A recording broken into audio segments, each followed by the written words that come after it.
Right, welcome back, ladies and gentlemen. I do apologise for the earlier hitch, but I've decided to re-record where I left off with the Nile Crocodile. In fact, I've already covered like the. I'm going to start again with the Nile Crocodile, but anyway, crocodiles in Africa, because the Nile crocodile is Africa's largest reptile. The name in Africa means lizard of the Nile because they are the closest thing we have in the modern day to a dinosaur. A fully grown male can be up to 6 metres long, weigh a quarter of a tonne, and has a bite force of over 2 tonnes of pressure. And they've been around on the planet since long before the dinosaurs, and they've remained virtually unchanged for over 200 million years. And why? Because they are the ultimate killing machines. Of course, as you can see here, crocodiles hunt in the water because, like all crocodilians, they have special sensors along their jaws that contain those sensors that can detect changes in pressure, and that's usually animals that come down to the water to drink, or if there's a panicky, struggling animal in the water. And of course, crocodiles are able to stay on the water for over 2 hours. They do that by rationing the oxygen in their blood and slowing their heartbeat to just 3 beats a minute, which is absolutely mind-blowing. Of course, even a big, fully grown male crocodile that could weigh a quarter of a tonne can completely hide itself in 30 centimetres of water, which is absolutely mind-blowing. Also, because especially the crocodiles in East Africa along the Mara River, because what they're waiting for is an annual event which they wait for about a year, and that's the wildebeest migration, because at that time of year, hordes of wildebeest are on their never-ending quest for fresh pastures.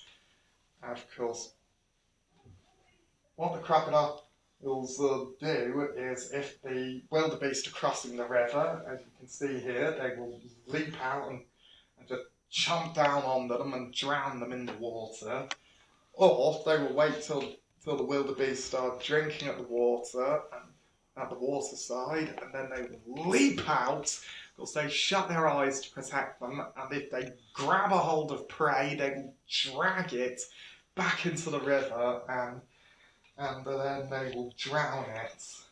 And of course, you can see right here, crocodiles actually show a fairly good social side because they're unable to bite off mouthfuls, and their teeth are evolved for gripping, not carving. So rather than fend off the other crocs, they are welcome to the feast. And so what they'll do is the crocs will all take turns to hold down the carcass, while one will clamp down with his massive jaws, lock his back and neck muscles, and then roll, using his bulk to tear out chunks of meat.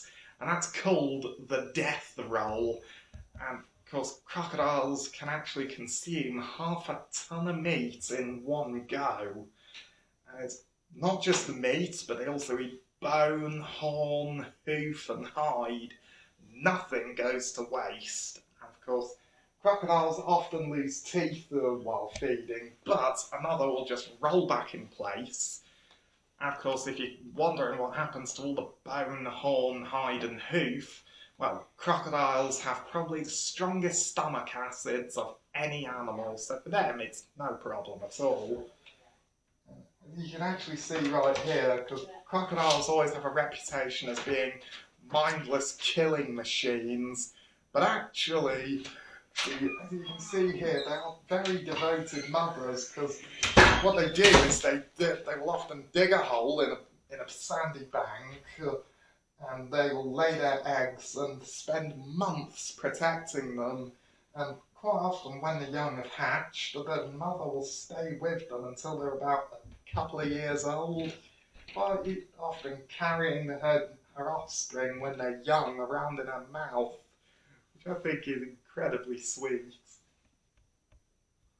Of course, another thing that crocodiles are well known for doing is like in Africa, when the dry season comes, like when it gets very, very hot and the rivers begin to dry up and their prey move off, what they do is crocodiles will scrape out a hole like here. What they do is they scrape out a burrow, they will go inside and then just shut their bodies down and go to sleep for an entire year. Of course, the fat reserves at the base of their tails, built up from their feeding, help them get through the lean times. And it's actually believed that thanks to the crocodiles' amazing physiology, they outlasted the dinosaurs and survived the ice ages. And there is a theory that this might even help them outlast humanity. But another thing about crocodiles is that you can go diving with crocodiles in Africa, but of course the best place to go diving with them in Africa is the Okavango Delta in East Africa. But when you're diving with crocodiles, it's always important that you get as far away from the surface as possible, because the surface is known as the kill zone. So if you get as far away from the surface as possible, you're not seen as prey, but also you need to remain calm, not show any fear, because animals can sense that, but also don't make the crocodile think that you're a challenge to his territory. And here is their range. Now, the next reptile I'm going to show you is Africa's biggest snake, the African rock python. Now, African rock pythons are the largest snakes in Africa. In fact, they can grow to be up to 6 meters long and weigh, I think, around about 200 pounds.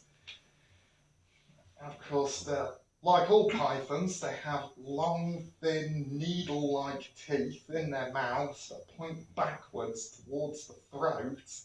They have a single row on the lower jaw and a double row on the upper jaw. So basically, once it's got a hold of prey, there's simply no way it's letting go.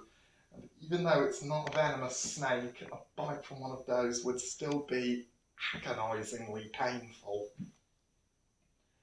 But also, rock pythons have special sensors along their upper lip which are very sensitive scales that can pick up the warmth that's given off by the moving muscles of their prey, a bit like some species of vipers.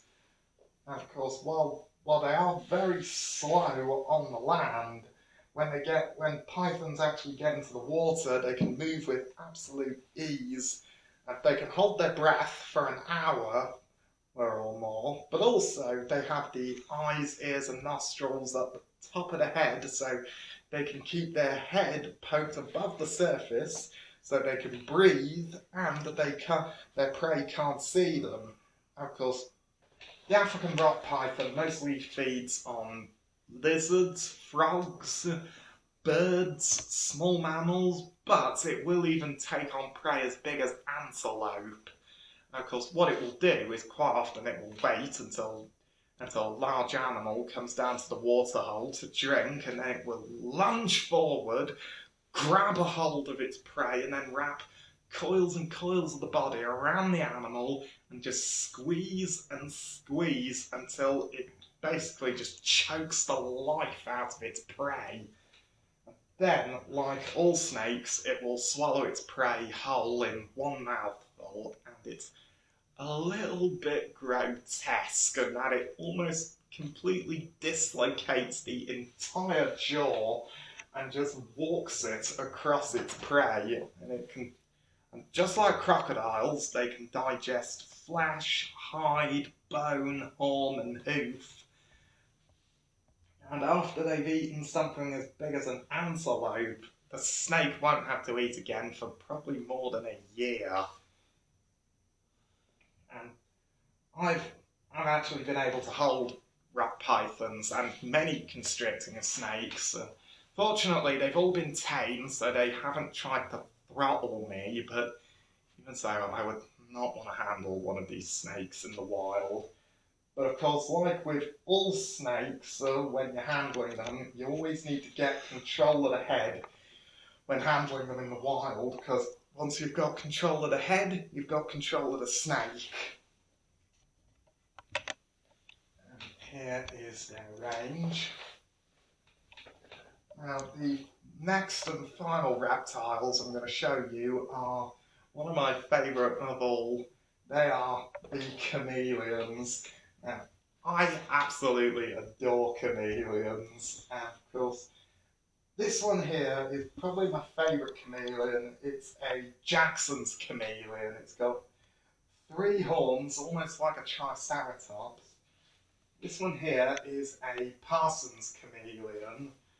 I'm not entirely sure what the other one, this one is, but even so, chameleons are incredible animals.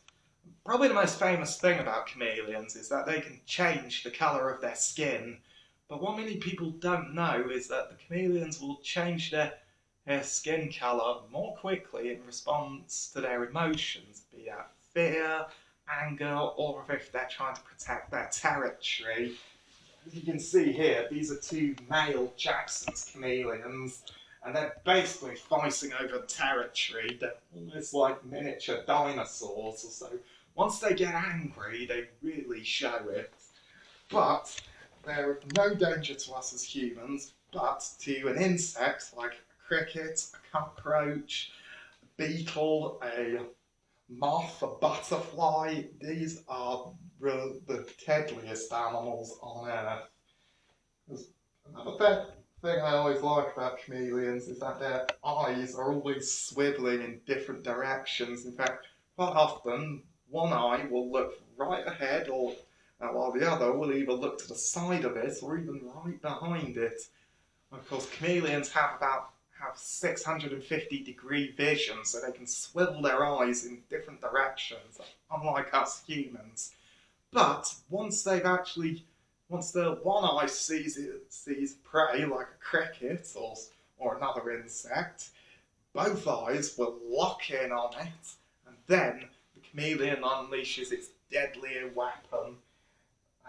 Its tongue. Now, the tongue can be longer than its body, has a sticky tip that can envelop an insect, and it can fire out faster than the blink of an eye, so blink and you'd miss it. Of course, also, I've always wanted my own pet chameleon, because they can be quite beneficial to get insects out of my house, like with spiders or ants or bugs like that. I could have a chameleon going through my house and just eating them, which would be quite useful. Of course, here is their range in Africa, but around here in Madagascar, that is where they have almost 70% of the world's chameleons. Before I leave you all, I'm going to show you again the different snakes of Africa, like the Venomous-Snakes of Africa. There's the black mamba, which is the largest and most feared snake, well, most feared venomous snake. And then there's the green mamba, the Cape cobra, the snouted cobra, the zebra cobra, the black-necked spitting cobra. Now, spitting cobras are called that because they can spit venom at any would-be attackers thanks to a special groove in their fangs which can allow them to squirt venom at their prey, or well, at any potential attacker, almost like a hose pipe. Of course, it's always accurate, it's quite accurate, and the snake always goes for the eyes. It usually causes temporary blindness, but of course, and that's just giving the snake a chance to slither off, but even so, Now, quite often, if people in Africa see a spitting cobra, quite often they just take a machete to